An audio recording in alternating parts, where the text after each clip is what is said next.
जय श्री कृष्ण. नमस्कार मंडळी. आजचा दिवस तुम्हाला खूप छान, सुखाचा, आनंदाचा जाऊ हीच मी भगवान श्रीकृष्णाच्या पवित्र चरणी प्रार्थना करतो आणि आज या नवीन व्हिडिओला सुरुवात करतो. सर्वप्रथम 2026 मध्ये येणाऱ्या मकर संक्रांतीच्या तुम्हाला खूप खूप शुभेच्छा. तिळगुळ घ्या आणि गोड गोड बोला. इंग्रजी नवीन वर्षाची सुरुवात झाली की पहिला सण येतो तो म्हणजे मकर संक्रांत. मकर संक्रांत हा आपल्या मराठी पौष महिन्यात येतो. जेव्हा सूर्य मकर राशीत प्रवेश करतो त्या शुभयोगाला मकर संक्रांत असे म्हणतात. आणि या संक्रांतीच्या दिवसापासूनच सूर्याचं उत्तरायण सुरू होतं आणि हा उत्तरायणाचा काळ अधिक शुभ आणि पवित्र मानला जातो. मकर संक्रांतीनंतर दिवस हा हळूहळू मोठा होत जातो आणि रात्रही लहान होत जाते. तर असा हा मकर संक्रांतीचा सण भारतातील एक प्रमुख आणि महत्त्वाचा सण आहे. तर आजच्या व्हिडिओमध्ये मी तुम्हाला 2026 मकर संक्रांतीची संपूर्ण माहिती सांगणार आहे. यंदा 2026 मध्ये मकर संक्रांत ही पिवळ्या रंगावर आलेली आहे. ही गोष्ट आपल्या सर्वांनाच माहीत झालेली आहे. परंतु नेमकी कोणती साडी आपल्याला घालायची, किंवा आपण मकर संक्रांतीला बांगड्या देखील घालत असतो, आणि बांगड्या घालत असताना कोणत्या बांगड्या आपल्याला घालायच्या नाहीत, किंवा कोणत्या महत्त्वाच्या नियमांचे पालन करायचे आहे. यासोबतच मकर संक्रांतीचा सण म्हटलं की साज शृंगार हा केला जातो आणि आपण केसांमध्ये गजरा हा सुद्धा माळत असतो, किंवा काही फुले ही आपण केसांमध्ये लावत असतो. त्यावेळेस कोणता गजरा हा चुकूनही आपल्याला घालायचा नाही, किंवा यंदा मकर संक्रांतीला हळद वापरायची की नाही, सोन्याचे दागिने वापरावे की नाही, याशिवाय कोणता दागिना आपल्याला यावर्षी मकर संक्रांतीला चुकून देखील घालायचा नाही. तसेच असे कोणते पदार्थ आहेत जे आपल्याला या दिवशी चुकूनही खायचे नाहीत. तसेच मकर संक्रांतीचा सण हा एकूण 3 दिवसाचा असतो आणि या संक्रांतीच्या बाबतीत नेमकी कोणत्या गोष्टी आपल्याला वर्ज्य करायच्या आहेत, कोणत्या गोष्टी आपल्याला घालायच्या आहेत, यासोबतच महिलांनी शृंगार करत असताना कोणत्या नियमांचे पालन करावं, अशी ही संपूर्ण माहिती आजच्या व्हिडिओमध्ये मी तुमच्यासोबत शेअर करणार आहे. त्यामुळे तुम्ही हा व्हिडिओ स्किप न करता शेवटपर्यंत नक्की पहा. चॅनलवरती नवीन असाल तर सबस्क्राईब करा आणि असेच माहितीपूर्ण नवनवीन व्हिडिओ पाहण्यासाठी बेल आयकॉनलाही प्रेस करा.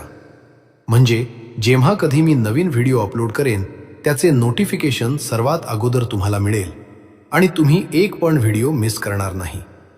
तर पहा, यावर्षी 2026 मध्ये बुधवार दिनांक 14 जानेवारी 2026 रोजी मकर संक्रांतीचा सण हा साजरा केला जाणार आहे. मकर संक्रांत या सणाचे आणखी एक महत्त्वाचे वैशिष्ट्य म्हणजे हा सण कायम दरवर्षी 14 जानेवारीलाच येतो. 13 जानेवारीला किंवा 15 जानेवारीला संक्रांत येणं असं क्वचितच घडत असतं. मात्र नेहमी हा सण 14 जानेवारीला साजरा केला जातो. यावर्षी म्हणजे 2026 मध्ये मकर संक्रांत ही 14 जानेवारीलाच आलेली आहे. बुधवार दिनांक 14 जानेवारी 2026 शके 1947 पौष कृष्ण 11 रोजी दुपारी 3:06 सूर्य मकर राशीत प्रवेश करत आहे. संक्रांतीचा पुण्यकाळ बुधवार दिनांक 14 जानेवारी 2026 रोजी दुपारी 3:06 पासून सूर्यास्तापर्यंत आहे. आता आपण पाहूया की यावर्षी मकर संक्रांत ही नक्की कशावर आली आहे, कोणत्या रंगावर आलेली आहे आणि संक्रांतीने कोणकोणत्या वस्तू या परिधान केलेल्या आहेत. कारण संक्रांतीने ज्या वस्तू परिधान केलेल्या असतात त्या वस्तू आपल्याला वर्ज्य करायचे असतात. तर सूर्याचे मकर संक्रमण बालवर्णावर होत असल्याने वाहन वाघ असून उपवाहन घोडा आहे. तिने पिवळे वस्त्र परिधान केलेले असून हातामध्ये गदा घेतली आहे. केशराचा टीळ लावला आहे. वयाने ती कुमारी आहे.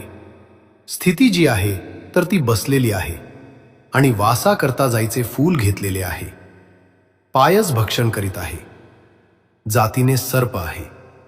भूषणार्थ मोती धारण केले आहे. वार नाव व नक्षत्र नाव मंदाकी असून सामुद्राय मुहूर्त तीच आहे. ती पूर्वेकडून पश्चिमेस जात आहे. वायव्य दिशेस ती पाहत आहे. संक्रांतीने ज्या वस्तू परिधान केल्या आहेत त्या वस्तू महाग होतील आणि संक्रांती जिथून आली आहे तेथील जनतेला सुख प्राप्त होईल.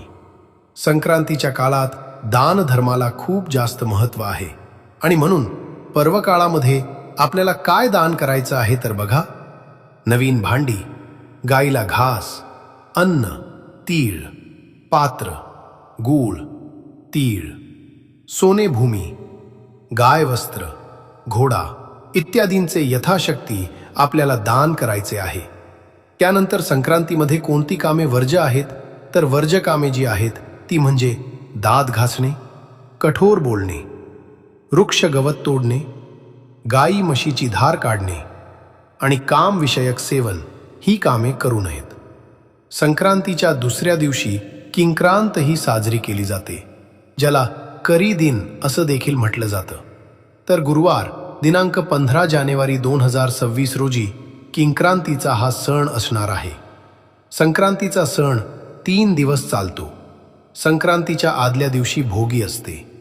मंगळवार दिनांक 13 जानेवारीला भोगी असणार आहे. 14 जानेवारीला मकर संक्रांत आहे आणि 15 जानेवारीला किंक्रांत म्हणजे करी दिन असणार आहे.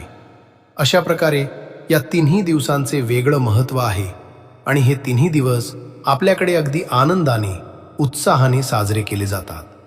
तर पहा, यंदा 2026 मध्ये मकर संक्रांत ही पिवळ्या रंगावर आलेली आहे.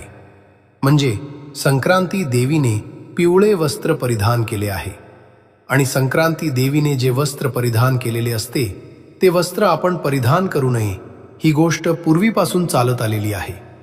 ही एक परंपरा आहे. त्या कारणास्तव आपण संक्रांती देवीने पिवळ्या रंगाचे वस्त्र परिधान केलेले आहे म्हणून आपण देखील पिवळ्या रंगाचे वस्त्र या दिवशी परिधान करू नये. म्हणजे पिवळ्या रंगाची साडी किंवा पुरुषांनी, लहान मुलांनी पिवळ्या रंगाचे कपडे हे आपल्याला परिधान करायचे नाहीत. तसेच या दिवशीचे शुभ रंग असणार आहेत लाल, हिरवा, जांभळा, गुलाबी, केसरी या रंगाचे कपडे तुम्ही परिधान करू शकता. या व्यतिरिक्त पिवळा रंग सोडून तुमच्याकडे इतर रंगाचे कपडे असतील तर ते सुद्धा तुम्ही परिधान करू शकता. आता बऱ्याच जणांना एक खूप महत्त्वाचा प्रश्न पडतो की काळा रंग हा अशुभ मानला जातो. मग संक्रांतीच्या दिवशी काळ्या रंगाचे कपडे किंवा काळा रंग हा का परिधान केला जातो संक्रांतीच्या दिवशी? या रंगाला इतकं महत्त्व का दिले जाते? तर बघा, संक्रांतीच्या दिवशी जेव्हा सूर्य मकर राशीमध्ये प्रवेश करतो तेव्हा सूर्याची पत्नी छाया हिने काळ्या रंगाचे वस्त्र परिधान केले होते. त्यासाठी सूर्याचा आशीर्वाद प्राप्त करण्यासाठी आपण या काळ्या रंगाचे वस्त्र मकर संक्रांतीला परिधान करतो. या व्यतिरिक्त या मकर संक्रांतीच्या काळामध्ये भरपूर थंडी असते आणि काळा रंग जो असतो तर तो उष्णता घेत असतो आणि आपलं शरीर हे नेहमी उबदार ठेवण्यासाठी मदत करत असतो. त्यासाठीच मकर संक्रांतीच्या दिवशी काळ्या रंगाचे वस्त्र हे परिधान केले जाते. आपण इतर कोणत्याही सणासुदीला किंवा कोणत्याही पूजाविधीला काळ्या रंगाचे वस्त्र परिधान करत नाही, परंतु मकर संक्रांतीच्या दिवशी आपण काळ्या रंगाचे वस्त्र हे परिधान करू शकतो. तरी देखील तुमच्या परंपरेमध्ये तुमच्या घरामध्ये जर पूर्वीपासून काळा रंग हा वर्ज्य केला जात असेल तर तुम्ही काळ्या रंगाचे कपडे परिधान नाही केले तरीही चालेल. आता बऱ्याच स्त्रियांचा एक प्रश्न असेल की ताई, आमच्याकडे इतर कोणत्या नारंगी रंगाची साडी आहे किंवा गुलाबी रंगाची साडी आहे परंतु त्याला पिवळ्या रंगाची बॉर्डर आहे, मग ती साडी आम्ही नेसावी की नाही? त्यामुळे थोडाफार पिवळा रंग आहे, मग अशा वेळी काय करावं?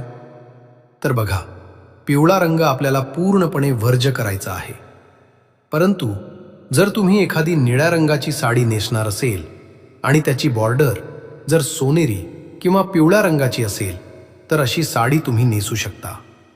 फक्त पूर्ण पिवळ्या रंगाची साडी आहे किंवा पूर्ण पिवळ्या रंगाचा ब्लाऊज असेल तर तो आपल्याला वर्ज्य करायचा आहे.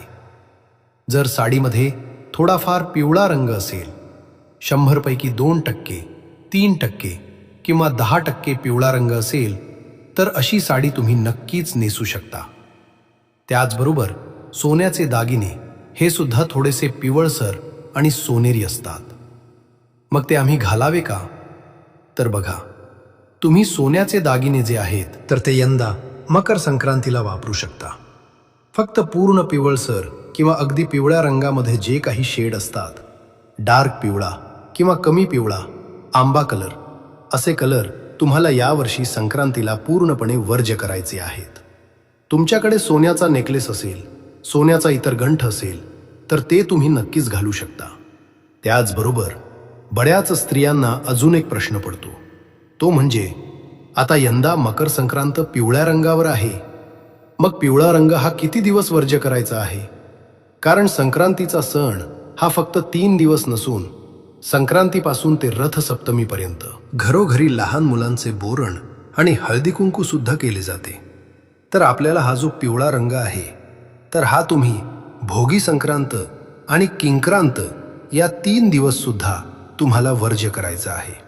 आणि जर तुम्हाला शक्य असेल तर बघा, तुम्ही रथसप्तमीपर्यंत हळदी कुंकू करणार आहात किंवा मुलांचे बोरण करणार आहात किंवा तुम्ही कोणाच्या घरी हळदी कुंकू जाणार असाल तर तेव्हा सुद्धा तुम्ही पिवळा रंग जो आहे तर तो वर्ज्य करा. कारण हळदी कुंकू हे सुद्धा संक्रांतीचा एक महत्त्वाचा भाग मानला जातो. आणि संक्रांती देवीने ज्या वस्तू परिधान केल्या असतात तर त्या संक्रांतीच्या काळामध्ये घातल्या जात नाहीत. म्हणून तुम्ही सुद्धा यंदा पिवळा रंग जो आहे तर तो रथसप्तमीपर्यंत वर्ज्य करायचा आहे. आणि जर तुम्हाला ते शक्य नसेल तर मग तुम्ही संक्रांतीच्या 1 दिवसासाठी वर्ज्य केला तरी सुद्धा चालेल. आता मकर संक्रांतीला बांगड्यांचा सुद्धा खूप जास्त महत्त्व आहे.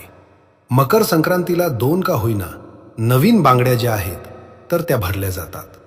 बांगड्या घालत असताना सर्वात शुभ रंग म्हणजे हिरव्या रंगाच्या बांगड्या तुम्ही नक्की घाला. कारण मकर संक्रांतीला हिरव्या रंगाच्या बांगड्यांचे खूप जास्त महत्त्व आहे. ते तुम्हाला शक्य नसेल तर मग तुम्ही लाल काचेच्या बांगड्या देखील भरल्या तरी सुद्धा चालेल. परंतु आपल्याला पिवळ्या रंगाच्या बांगड्या या चुकून देखील घालायच्या नाहीत. यासोबतच ज्या काही मेटलच्या बांगड्या असतात किंवा ज्या काही प्लास्टिकच्या बांगड्या असतात त्या तुम्ही वापरत असेल तर त्या बांगड्या सुद्धा तुम्ही या संक्रांतीच्या काळामध्ये वापरू नका. एखादी तुटकी बांगडी असेल तर ती सुद्धा हातामध्ये तुम्ही अजिबात ठेवू नका. जर स्त्रियांच्या हातामध्ये तुटलेली बांगडी असेल तर ते दारिद्र्याचे लक्षण आहे. त्यामुळे बांगडी घालताना चुकूनही तुटक्या बांगड्या हातामध्ये ठेवू नका. तसेच जेव्हा तुम्ही बांगड्या भरणार आहात तेव्हा एका हातामध्ये तुम्हाला एक जास्त बांगडी घालायची आहेत. तसेच बांगड्या भरत असताना आपले दोन्ही हात पूर्णपणे रिकामे करू नका. हातामध्ये एक बांगडी ठेवा. यानंतर हातामध्ये बांगड्या भरून झाल्या की मग तुम्हाला ती बांगडी ज्या आहेत तर त्या फोडून टाकायच्या आहेत किंवा काढून घ्यायच्या आहेत. परंतु पूर्ण हात तुम्ही मोकळा करून बांगड्या ज्या आहेत तर त्या भरू नका. कारण हिंदू धर्मशास्त्रानुसार महिलांनी कधीही आपले हात जे आहेत तर ते रिकामे करू नयेत. संक्रांतीसारख्या सौभाग्याचा जो काही सण आहे याला आपला पूर्ण हात रिकामा नसावा. आणि म्हणून आपल्या हातामध्ये तुम्ही बांगड्या ज्या आहेत तर त्या आवर्जून भरायच्या आहेत. हिरव्या रंगाच्या बांगड्या ज्या आहेत तर त्या अतिशय शुभ मानल्या जातात. तसेच मकर संक्रांतीला साडी बाबतीत अजून एक महत्त्वाचा नियम म्हणजे मकर संक्रांत हा सौभाग्याच्या संबंधित असतो. त्यासाठी पूर्ण पांढऱ्या रंगाची साडी जी आहे तर ती मकर संक्रांतीला अजिबात घातली जात नाही. त्यामुळे तुम्ही पूर्ण पांढऱ्या रंगाची साडीसुद्धा अजिबात या दिवशी नेसायची नाही. त्याचबरोबर मकर संक्रांत म्हटलं की आपण सर्वजण साज शृंगार करत असतो. केसांमध्ये फूल, गजरा माळत असतो. फूल घालत असताना आपल्याला पिवळ्या रंगाची फुलं ही अजिबात घालायची नाहीत. जसे की पहा, सोनचाफा असेल किंवा शेवंतीची फुलं असतील किंवा इतर पिवळ्या रंगाची फुलं असतील, पिवळ्या रंगाचा गुलाब असेल तर अशी फुलं तुम्ही चुकूनही डोक्यामध्ये घालू नका. किंवा पूजेमध्ये सुद्धा झेंडूची फुले वगैरे तुम्हाला अजिबात वापरायची नाहीत. म्हणजे पिवळ्या रंगाची फुलं ही देखील तुम्हाला पूजेमध्ये वापरायची नाहीत. त्याचबरोबर यंदा संक्रांती देवीने वासा करता जाईचे फूल हातामध्ये घेतलेले आहे. त्यासाठी आपल्याला यावर्षी जाईच्या फुलाचा गजरा जो आहे तर तो आपल्याला घालायचा नाही किंवा केसांमध्ये लावायचा नाही. या व्यतिरिक्त आपण मोगऱ्याचा किंवा अबोलीचा किंवा इतर फुलांचे जर तुमच्याकडे गजरे असेल तर ते तुम्ही डोक्यामध्ये माळू शकता. अगदी पांढऱ्या रंगाच्या फुलांचे गजरे सुद्धा तुम्ही घालू शकता. त्याचबरोबर अजून एक महत्त्वाचा प्रश्न म्हणजे यंदा मकर संक्रांत पिवळ्या रंगावर आहे. मग हळद वापरावी की नाही? कारण हळद ही पिवळ्या रंगाची आहे. तर पहा, मकर संक्रांतीच्या सणामध्ये मुख्य गोष्ट आहे ती म्हणजे हळदी कुंकू. आणि आपण रथसप्तमीपर्यंत सर्वजण हळदी कुंकू करत असतो. हळदीचा संबंध इथे येत नाही आणि मकर संक्रांतीचा सण हा हळदीशिवाय पूर्ण देखील होत नाही. आणि हळद ही अतिशय पवित्र मानली जाते आणि म्हणून कोणत्याही धार्मिक विधीमध्ये हळदीचा वापर जो आहे तर तो केला जातो. आणि म्हणून तुम्ही यंदा मकर संक्रांतीला हळद जे आहे तर ती वापरू शकता. याशिवाय तुम्हाला सांगितल्याप्रमाणे सोन्याचे दागिने सुद्धा तुम्ही वापरायचे आहेत. त्याचबरोबर संक्रांती देवीने जो दागिना परिधान केलेला असतो तर संक्रांती देवीने मोती धारण केला आहे तर त्यासाठी मोत्याचे जे काही दागिने आहेत तर ते आपल्याला यावर्षी परिधान करायचे नाहीत. त्याचबरोबर संक्रांती देवी ही पायस भक्षण करीत आहे. पायस म्हणजे खीर. त्यासाठी आपल्याला यावर्षी खीर जी आहे तर ती घरामध्ये मकर संक्रांतीला बनवायची नाही किंवा बाहेर जाऊन सुद्धा तुम्हाला कोणाच्याही घडी खीर जी आहे तर ती खायची नाही. आपल्याला या मकर संक्रांतीला खीर जी आहे तर ती पूर्णपणे वर्ज्य करायची आहे. त्याचबरोबर मांसाहार सुद्धा आपल्याला संक्रांतीच्या काळामध्ये चुकूनही करायचा नाही.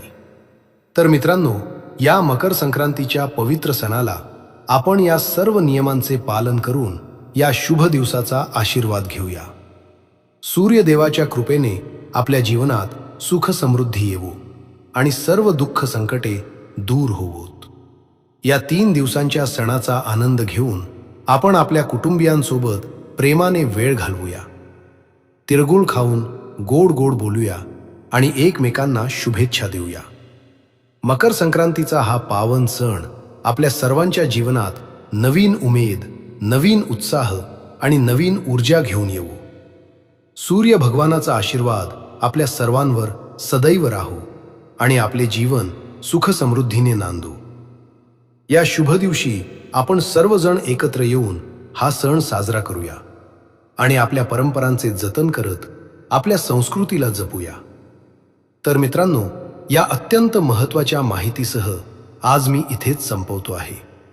व्हिडिओ तुम्हाला आवडला असेल तर लाईक करा, चॅनलवरती नवीन असाल तर सबस्क्राईब करा आणि हा व्हिडिओ आपल्या मित्रपरिवारासोबत जास्तीत जास्त शेअर करा, जेणेकरून त्यांनाही या महत्त्वाच्या गोष्टींची माहिती मिळेल.